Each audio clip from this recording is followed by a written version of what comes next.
So the box that holds the comics my mom let me keep is getting smaller and smaller.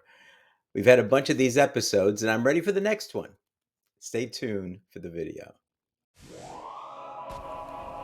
Anachronic.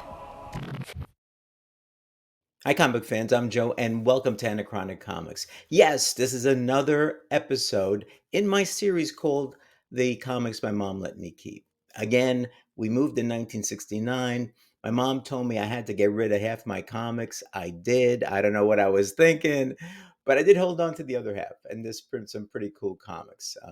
And I'll put a link at the end of this video if you want to see the other episodes of this, which include some pretty cool early Spider-Man, Fantastic Four, Avengers, Justice League, Flash, etc., etc., etc. But today, what I've got is kind of we're getting down to the end, as I said. Maybe another, I don't know, 5, 6, 7 episodes of this, and now it's a little bit more disparate. So there's not going to be series like we had before, but more like 2 of one particular comic book, 3 of another, that type of thing. And we start today with the Doom Patrol.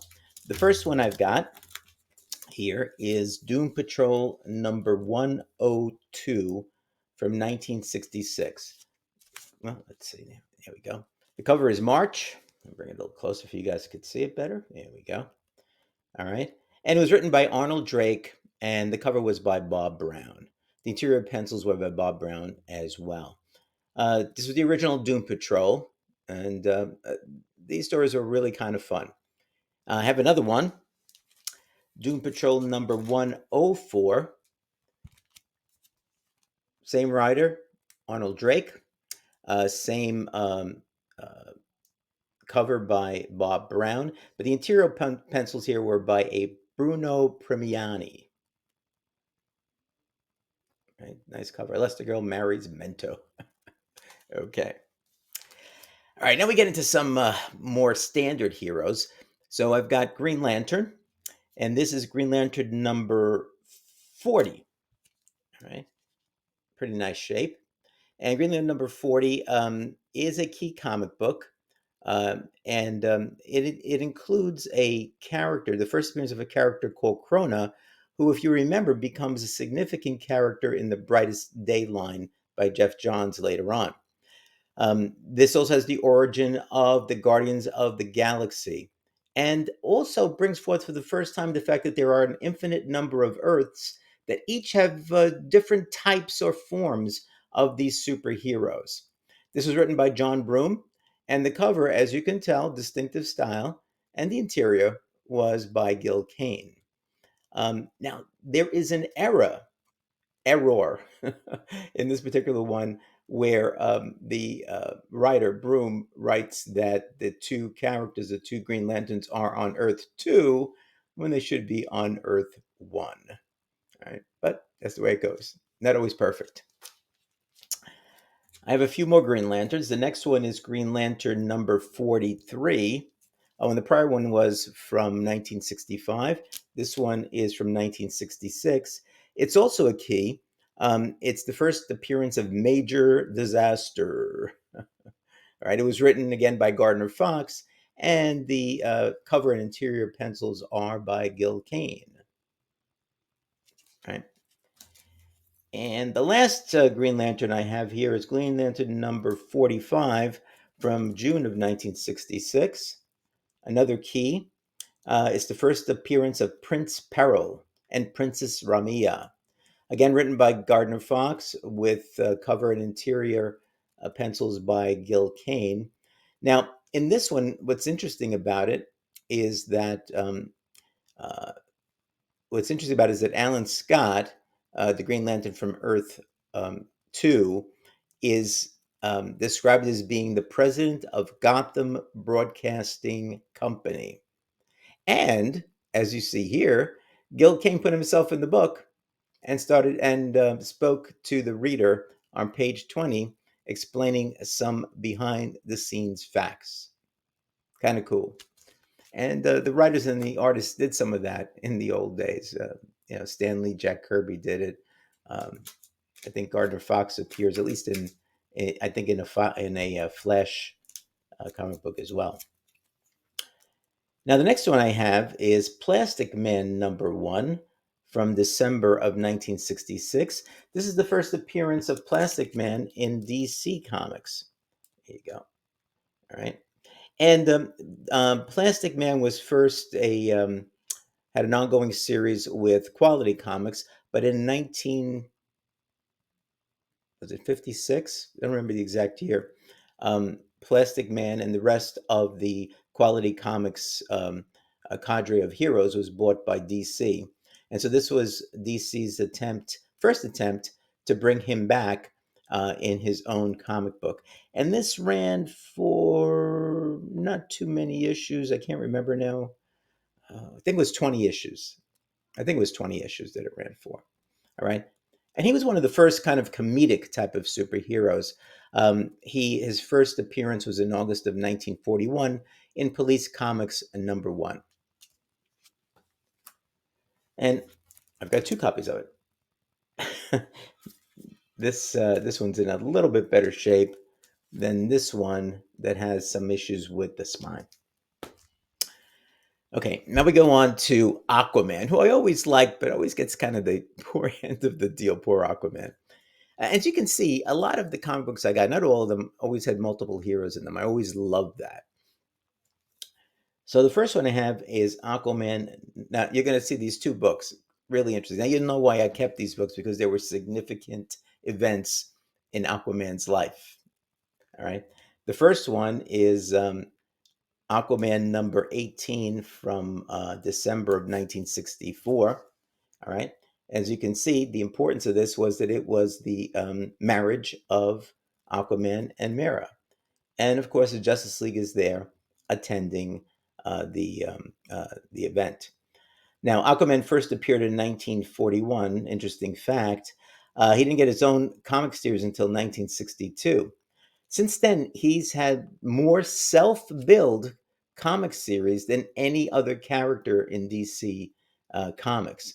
A lot of them were miniseries, but he has the most self-titled comic books of any character in DC. Okay. And the second and the last Aquaman one that I have, as you can see, in that one he got married. In this one, he's dead. And the Justice League is pallbearers.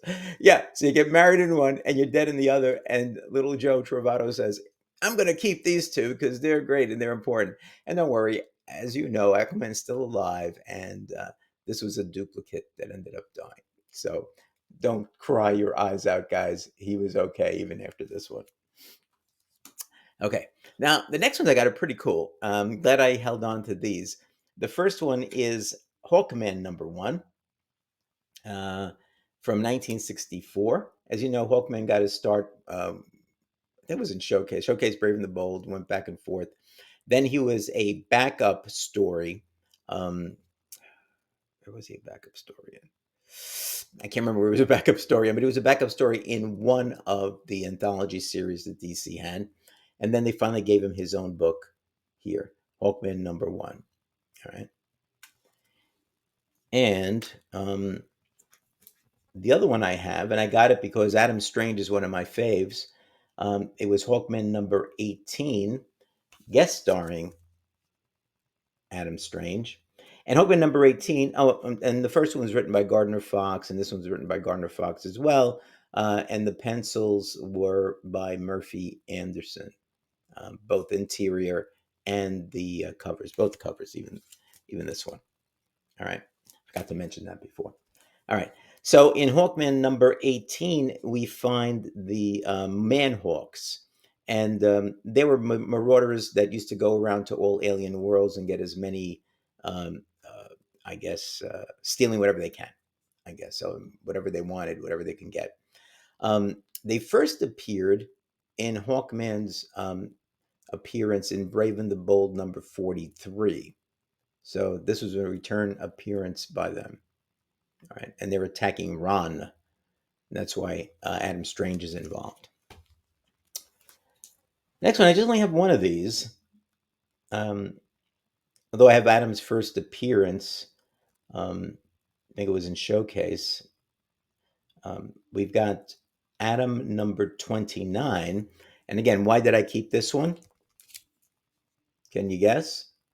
Atom number 29 is from 1967, and it's the first appearance in the Silver Age of the Golden Age atom. It was written by Gardner Fox, and the cover and the interior were drawn by Gil Kane.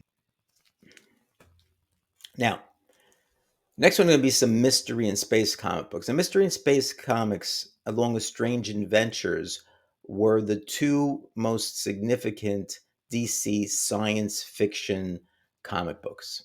And I was very much into science fiction as a kid. I used to read the novels and all of that.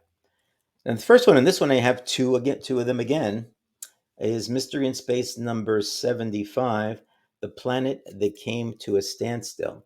Now, this particular story was significant in that it was the first meeting of Adam Strange with the Justice League of America, and the second appearance of Kanjaro.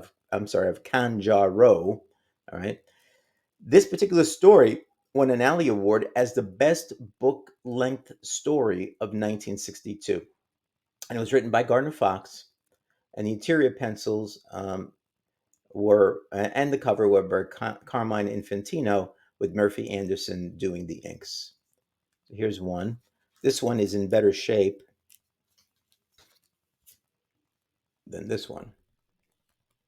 This one's got some writing on the top. 53/6, it looks like. I'm not sure what that is, but I do have two copies of it. Continued Mystery in Space. I have Mystery in Space number 90. This is the first, yes, in Planets of Peril. All right, this is the first team up of Adam Strange and Hawkman. All right, Mystery in Space number 90 was from 1964. Again, it was written by Gardner Fox, and the cover and interior pencils were by Carmine Infantino and Murphy Anderson inking them. Okay. All right. And the last Mystery in Space I have is number 103 from 1965. This is the first appearance of Multi-Alien. All right. There you go. Okay. Cover story was written by Dave Wood, with cover and interior pencils by Lee Elias. Now, Space Ranger, who had basically taken over the cover and the main story from Adam Strange, was also in this particular comic book. And the Multi-Alien starred in this through, I think it was 110, issue number 110. And at that point in time, the title was retired, as they say, but it was brought back in 1980 for a short period of time as well. All right, two more. The next one I have here is House of Mystery, number 156. And significance, now remember, I liked multiple hero titles, right? So this is a unique multiple hero title. This is House of Mystery number 156. It is the first appearance of, and this is from 1966 as well. It's the first appearance and origin of Robbie Reed, uh, introducing the Dial H for Hero Dial. All right, this was like a magical artifact that would allow him to turn into essentially whatever superhero was needed to fix whatever was going on. Um, this was written by David Wood, and the cover and interior art was from Jim Mooney. Also appearing in this was Martian Manhunter. He was a secondary story in these House of Mystery comic books. Um, Interestingly, starting with this was number 156. They went on until 173, if I remember correctly. And starting with 174, House of Mystery went back to kind of its original status as a horror comic book. And the last one I got is Amazing Fantasy. Yes, but not Amazing Fantasy number 15. It was Amazing Fantasy number 10. All right. And it was number 10 from March of 1962, and it was released in December of 1961. If you take a look at it, you'll see it says free on it. And as I had mentioned in past videos, there was a bookstore around the corner from our apartment that used to buy comic books for kids for 2 cents and sell them for 5.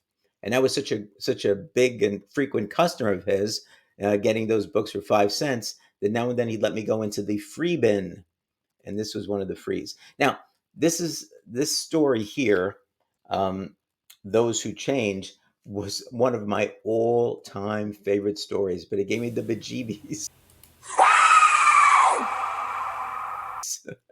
when I read it.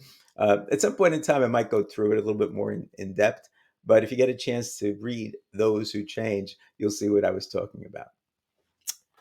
So that's it. Another episode of the Comics My Mom Let Me Keep. And if you want to see the prior episodes of the Comics My Mom Let Me Keep, click here. See you in the next one.